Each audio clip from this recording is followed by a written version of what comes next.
भाई दूज कार्तिक मास के शुक्ल पक्ष की द्वितीया को मनाया जाने वाला पर्व है। बहनें अपने भाइयों को तिलक लगाकर उनकी लंबी आयु और सुख समृद्धि की कामना करती हैं। भाई शगुन के रूप में बहन को उपहार भेंट करते हैं।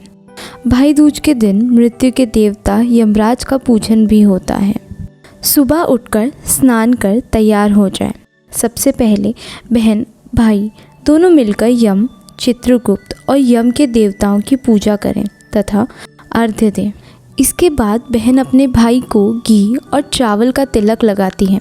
फिर भाई की हथेली पर सिंदूर, पान, सुपारी और सूखा नारियल यानी गोला भी रखती हैं। फिर भाई के हाथ पर कलवा बांधा जाता है और उनका मुंह मीठा किया जाता है। इसके बाद बहन अपने भाई की लंबी उम्र की कामना करती है। भाई अपनी बहन को उपहार देते हैं।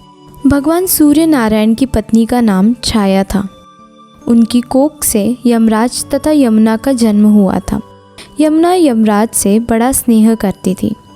वह उससे बराबर निवेदन करती कि इष्ट मित्र सहित उसके घर आकर भोजन करो। अपने कार्य में व्यस्त यमराज बात को टाल रहा था।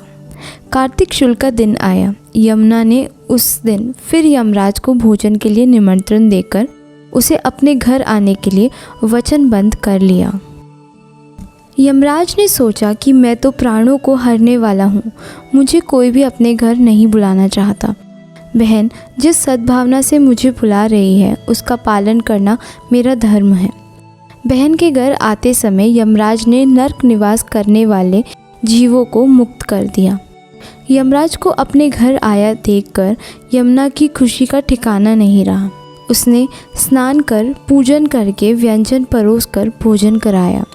यमुना द्वारा किए गए आतिथ्य से यमराज ने प्रसन्न होकर बहन को वर मांगने का आदेश दिया।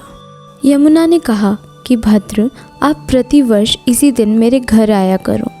मेरी तरह जो बहन इस दिन अपने भाई को आदर सत्कार करके टीका करे, उसे तुम्हारा भय न रहे। यमराज ने तथास्तु कहकर यमुना को अमूल्य वस्त्र भूषण देकर यमलोक की राह की। इस दिन से पर्व की परंपरा बनी।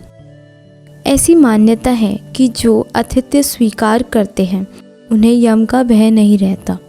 इसलिए भैया दूज को यमराज तथा यमुना का पूजन किया जाता है।